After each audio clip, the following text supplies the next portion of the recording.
Hi folks, Steven here.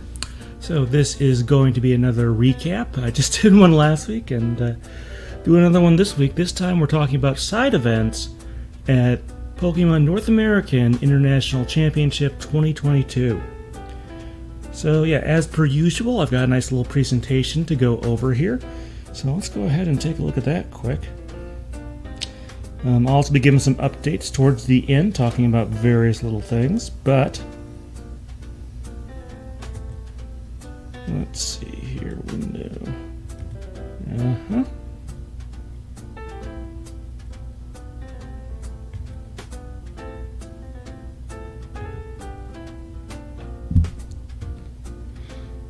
Alright, so North American Internationals 2022. So this finally back to this again, obviously with the whole situation. It's been a couple years. They did do another Internationals earlier this year with Europe in Frankfurt in April, if memory serves, but this was in Columbus, Ohio for North America. Although technically with all these events, if you're from another part of the globe, you can totally come in and do some stuff there. Alright, well this is obviously a multi-day event, so first off let's start on Thursday, the day before the event starts. Alright, so I had a couple options. In previous years what I would usually do, since I don't like driving long distances, and to me long is more than a couple hours, I will often fly to places. I would often fly from Madison to Columbus via somewhere else. However, given the current price of airfare, it was a lot more cost effective for me to take the bus down to O'Hare and go down to that and then take a flight to Columbus from there. So, and I guess the seats on the bus, even though it takes a while, are a little bit nicer than the ones on a plane, so I don't know. In any case, I went down to the Dutch Mill Park and Ride, which is on the east side of Madison, and caught a bus there down to O'Hare. Excuse me. And on the right, you can see I got one of those offers they give you to take a different flight to go at a different time of day. And, yeah, so I did take them up because there was an offer for a flight that was like 9 minutes before. It was really weird. I think that must have been some sort of error. I never heard anything else about it. But I did add my name to the volunteer list. What the hey. But I ended up taking United from Chicago O'Hare to Columbus. It was my first time flying since 2019, so it was a little bit, some things were different. A lot of things were pretty similar. So it was an experience. Of course, I'll be doing that again in August when I head to World, so getting some stuff back in there. But got to Columbus pretty well. As you notice here, I have some food stuff on here. So I got to Columbus, I took the express bus route back to downtown, which they had the Air Connect they had there. That was a little bit of a little confusing, I guess some changes they made there. But I got to my hotel well before pickup for badges was available. So I ended up picking up some food from a place called Soul to Go, which is a southern food restaurant that is, I think, a little ways north of the convention center. But it may be a little hard to make out what's there, so I'll describe it. First of all, there's shrimp fettuccine alfredo is the big main dish there. There's also some peach cobbler, some baked beans, and some red beans and rice. I didn't end up finishing everything, and I didn't end up making use of all my leftovers, simply because the fridge in my hotel room I didn't quite trust. It wasn't getting as cold as I would like. But the food itself, very good, and a very nice restaurant, and I may eat there again the next time I'm in Columbus. We'll see. Alright, so later, badge pickup started at, I believe, 5. Went till 8 that evening. Now, in order to get to the place where this actually is, the convention center was also, during the week, holding another convention. So Pokemon had 2 of the halls there, and they're the ones they've been usually using, and they're the C and D halls, which are in the back of the sort of main exhibitor wing of the convention center. There ended up actually being a pretty long line, so I just ended up taking a seat for a while they plowed their way through that. But let's take a look at some of the other stuff that was around in that area. First off, there was some shopping. There was a Pokemon Center. I just got some notifications today, or some stuff on the Pokemon website. They're going to, as usual, have a Pokemon Center at Worlds. But you're actually going to need to set up an appointment time if you want to shop there. So they're expecting to be that popular. They also had a couple vendors there, Collector's Cash and Yeti Gaming. I did end up picking up a box to store a lot of my cards in, since I accumulated a fair number over the course of the weekend, as you might expect. But yeah, they had quite a number of tables set up. Now, what they had done in previous years is that for spectators and certain other groups, they would have everything split. So they usually, what they would have is a TCG pickup line, a VGC line, and then like a spectator and other stuff line or whatever. Not this time. They combined everything. You could pick up your stuff wherever you needed to, which actually kind of worked, since I was getting a spectator pass. Kind of worked against me, because usually I could just get in a very short or virtually non-existent line and get my little spectator thing there, and that did not happen this time.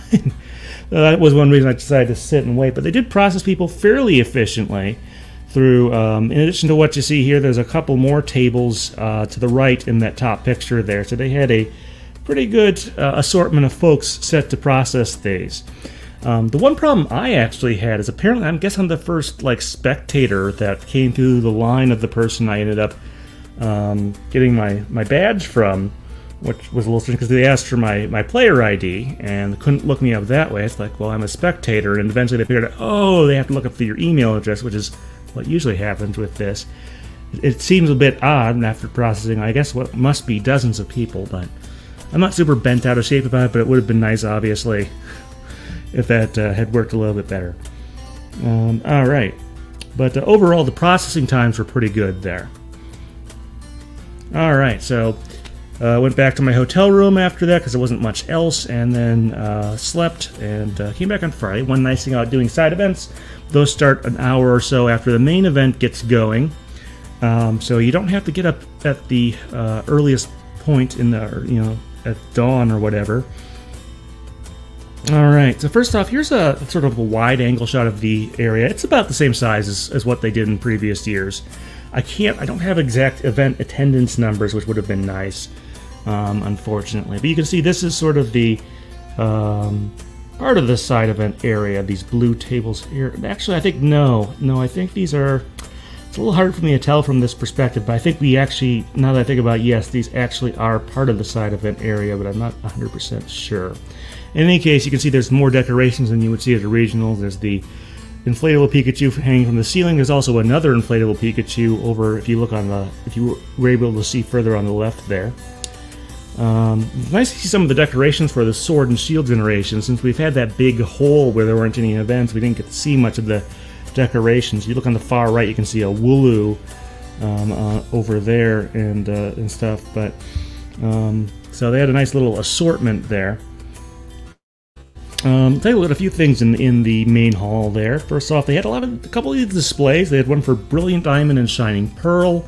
You can see the chalkboard recreated from Legends Arceus with some of the starters and Hisuian Pokemon and stuff like that, which is a nice little touch. They also had a couple other a full display. I forget exactly how to describe it. They also had a Switch demo area which had copies of that running.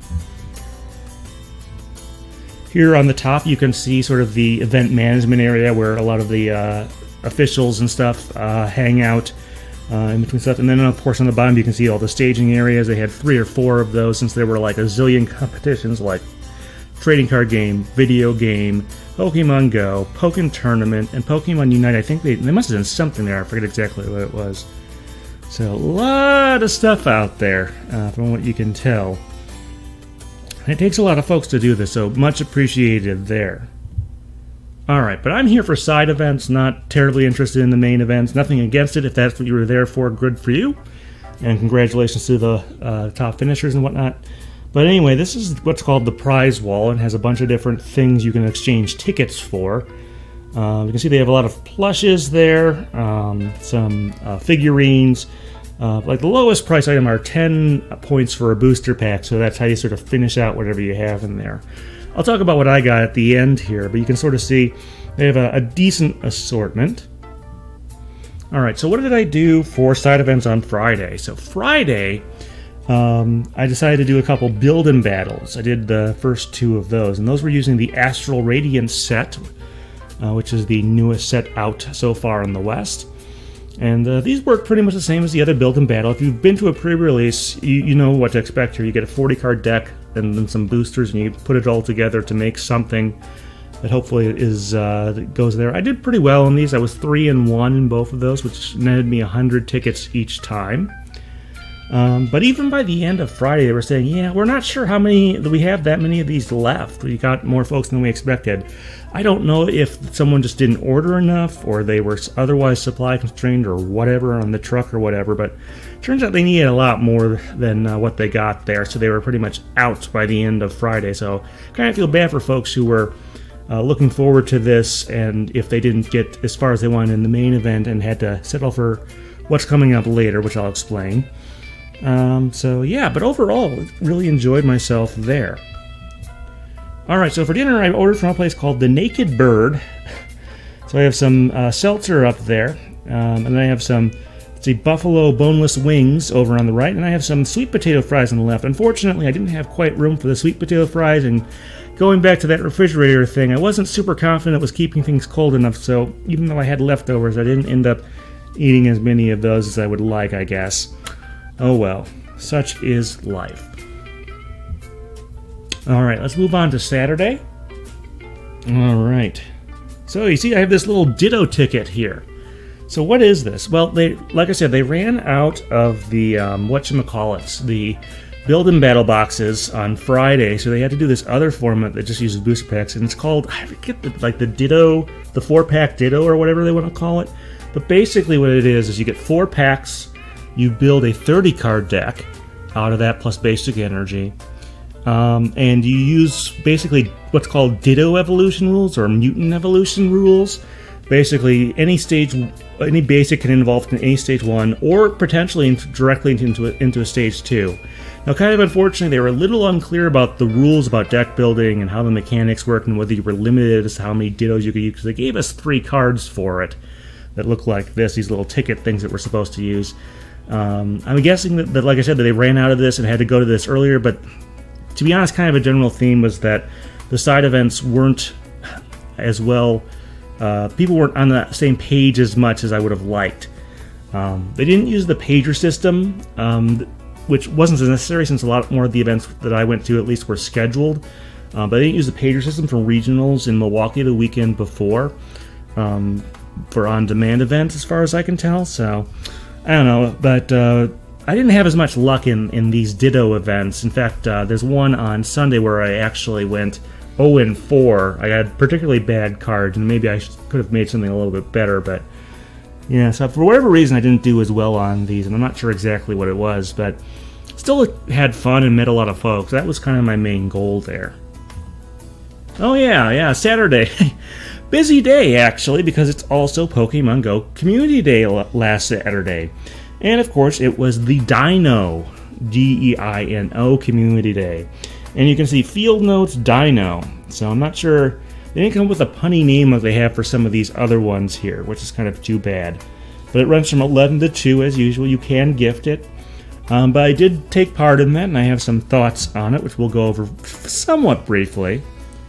Alright, first off, regular versus shiny. So the shiny Dino has really 2 main differences. Its skin, I guess that's what it is green instead of a teal, or whatever you want to call that.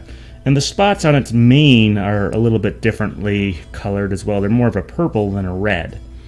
So overall, definitely a noticeable shiny. And in fact, I should point out that there was a Pokemon Go task list that you could sign up for and earn some extra stuff that way, which I also did. So you wind up with what you see. And one of those tasks was to get a shiny Dino. So it did kind of tie into the community day on Saturday, which was nice. Alright, so instead of Professor Willow, the community day was hosted by this sort of, I think it's called RHI. I don't know if it's pronounced Ree or something like that. But it's this sort of astronaut type character who we've seen a little bit in some of the recent stuff. Now you notice the task on the right. I'm not sure if they've used this before, but it's definitely different than the usual tasks you see for each phase. So you got to earn 3 hearts with your buddy, catch 3 Dino, not like 10 like they usually make, and make 3 nice throws in a row. Keep that one in mind. We're going to see, I think, a worse version of it in a little bit. But overall, not too difficult. Yeah, our little traveler here on the left is definitely written a bit differently than Professor Willow, that's for sure. You would not mistake their dialogue. Anything in particular? Sustenance, perhaps. So this is sort of cluing you in. One of the tasks is to use berries to help catch Pokemon. You also have to send some gifts and transfer some Pokemon. The counts here are actually a little bit lower than usual, which I guess is kind of nice. And then we have part 3 here. Let's see. Yes, the concept of stickers is a little bit foreign, or at least that word to this guy. I think it's a guy. In any case, one of the tasks for part 3, we always talk about the curveball throws you have to do, and unfortunately, rather than 3 great curveball throws, which is not easy, you have to make 3 nice curveball throws, which is theoretically easier, but you have to do it in a row to complete this. And I didn't complete that task until technically after 2 o'clock, after the event had concluded. It was really difficult. They spawned both Dino and Zweilous on the overworld map, and both of them were pretty difficult to get that in there. I got to 2 a number of times, and I eventually got to 3, although, like I said, it was after. I had to use one of the event Pikachu that they had going there, which was a lot easier. I think one of the reasons that Dino, or Zweilous, was difficult in particular is that part of the circle that you have to get to is actually on the ground, so it effectively doesn't exist, which is pretty annoying. So I really have to ding Niantic on picking this as a task for some Pokemon that it does not work well with. I even did like a 1-star raid during this to see if I could find an easier Pokemon to make that work on. But overall, this was simply just not conducive to it. I don't think it has to be super easy, but it should be better than this. I'm sure they got an earful on social media and the usual places there. So, yeah.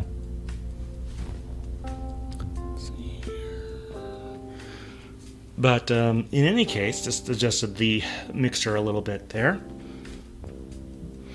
All right. Actually, let me adjust the knobs here a little bit. They got messed up. I took this with me, and the knobs, I forgot to put them back at 0. Sorry about that, folks. If the audio sounds a little bit different now you know why. All right. Other tasks. Power up Dragon-type Pokemon. Not a huge deal. And evolve 3 Dino. And like a lot of other species-based tasks, you can evolve a Zweilous into a Hydreigon, which is what I did. Alright, so we finally got to all the final stuff. You can see there, 2:14 p.m. Like I said, I was not happy in the moment, I can tell you that much. But you do get the usual rewards there, and you get another Hydreigon. I don't remember exactly what the special move was. I was kind of not having fun at that point. Some other Go accomplishments in that regard. Let's see, we have Ditto was a little bit more common than usual, so I managed to get one of those. I still think I still need one more of those to complete a task. And there was a Mewtwo raid. I was able to get a Mewtwo. In fact, as you can see from that picture there, that is a perfect stat Mewtwo. So not shiny. I don't think this is shiny locked. I think you could technically get a shiny Mewtwo, but you can't really do better than that stat-wise. So very glad to get that. There's also a few other raids that I did. As you can imagine, with the high concentration of Pokemon fans in one given area, a lot of the raids had a very good number of folks attached to them, so that was quite nice.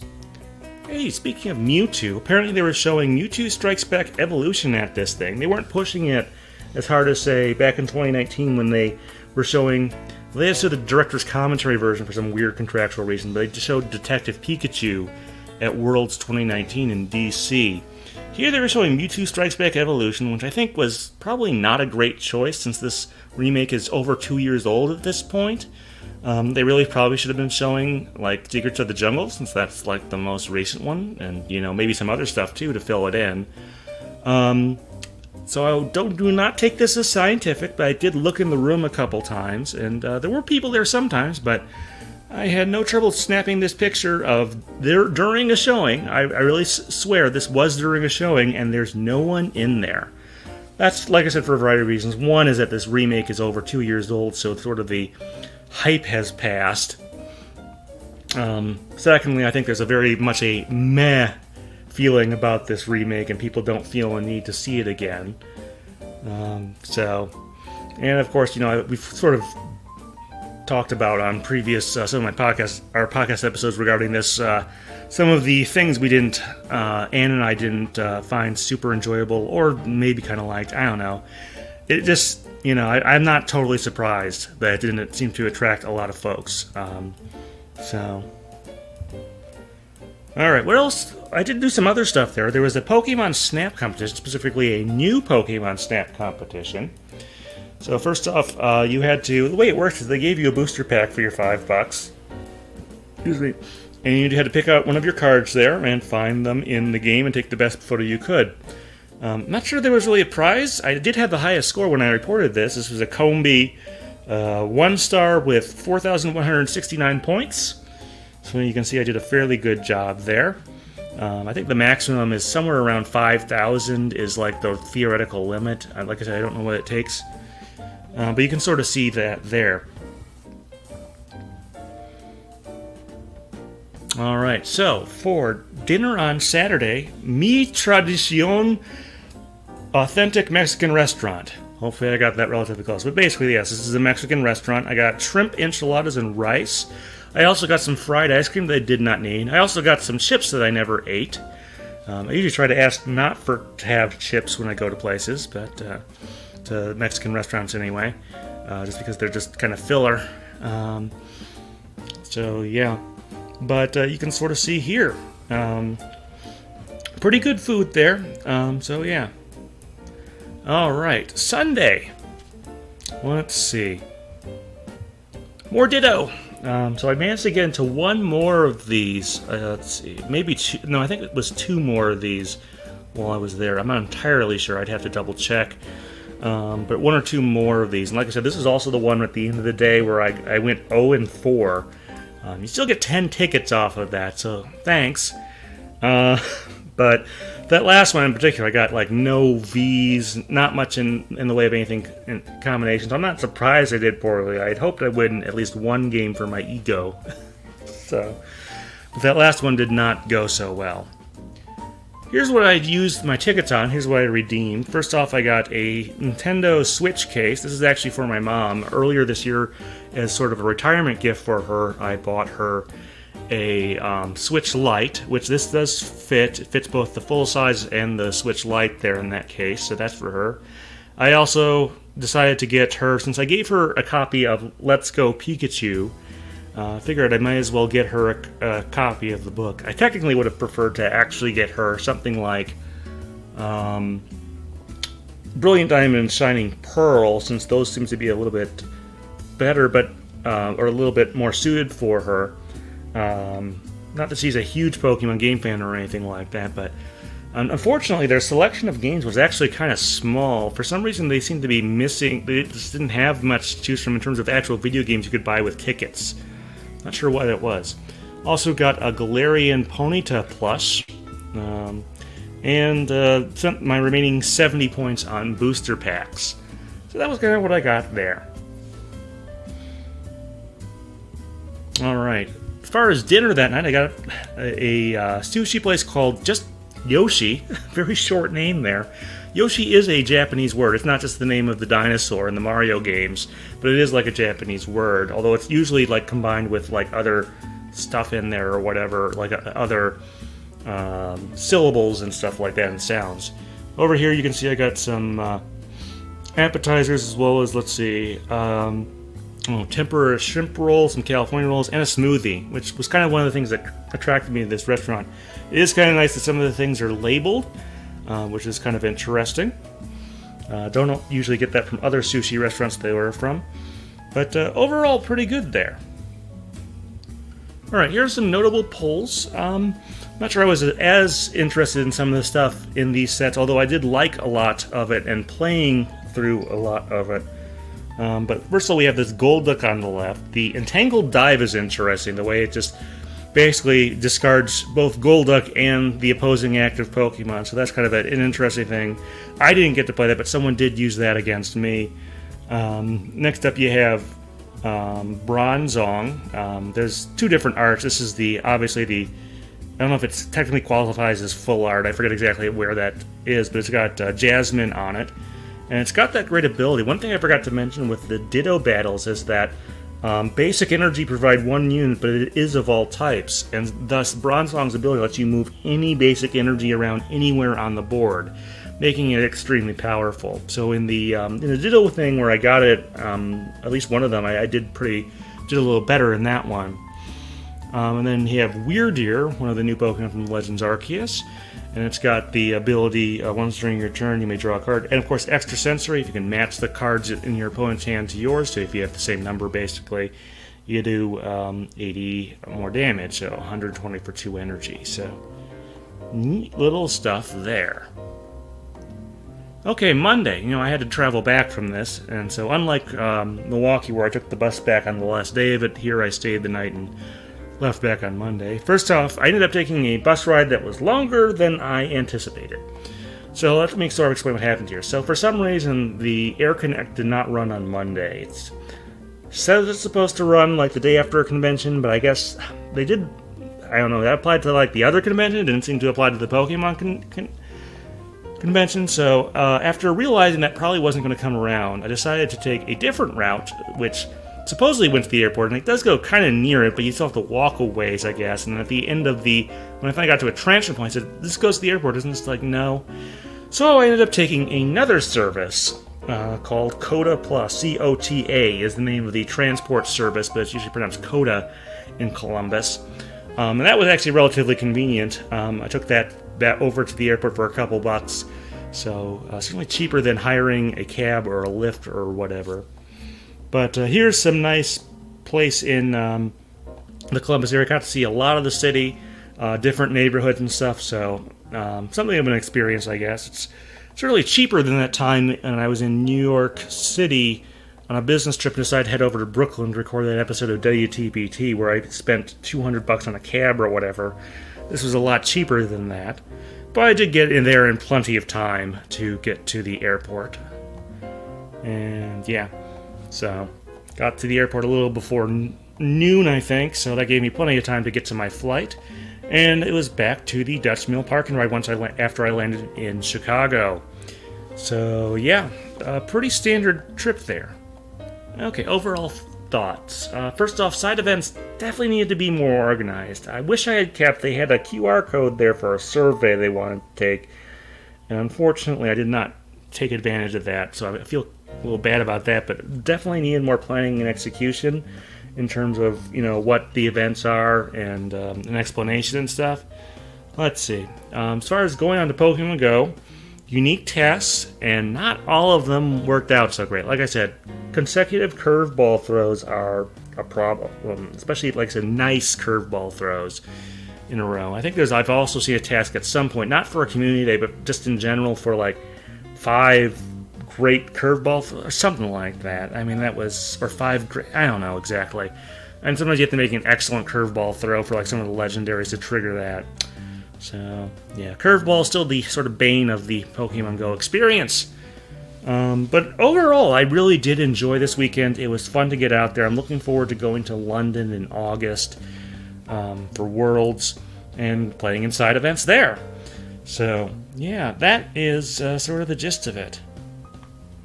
Alright, well, let's talk about some updates in the Pokcast Network. Even though it's only been a week, actually a bunch of these shows have put out a new episode. Pokescience is called Burnin' Up. They're talking about fire-type Pokemon in there. Critical Hitmonlee, episode 65, Aftermath, strikes again. Welcome to the World of Pokemon is up to 99, Kingler. Not a Scratch, special episode, The Adventure of the Rogue Detective, Part 2. And I didn't get it out before this. My hope is to get it out no later than this weekend, since we have a holiday weekend coming up here in the States. Pokepress Digest podcast. I should be getting out Pokemon 25 the album. Our discussion on that. I have been working on that. Working on another cleanup and trimming pass on that, but I think we're making some good progress. All right. Well, that was quite a slideshow there. If you attended North American International Championships, or even if you didn't, please do give us a comment. We always appreciate learning more stuff like that. So let us know what you thought of this. But until next time, all right, folks, thanks.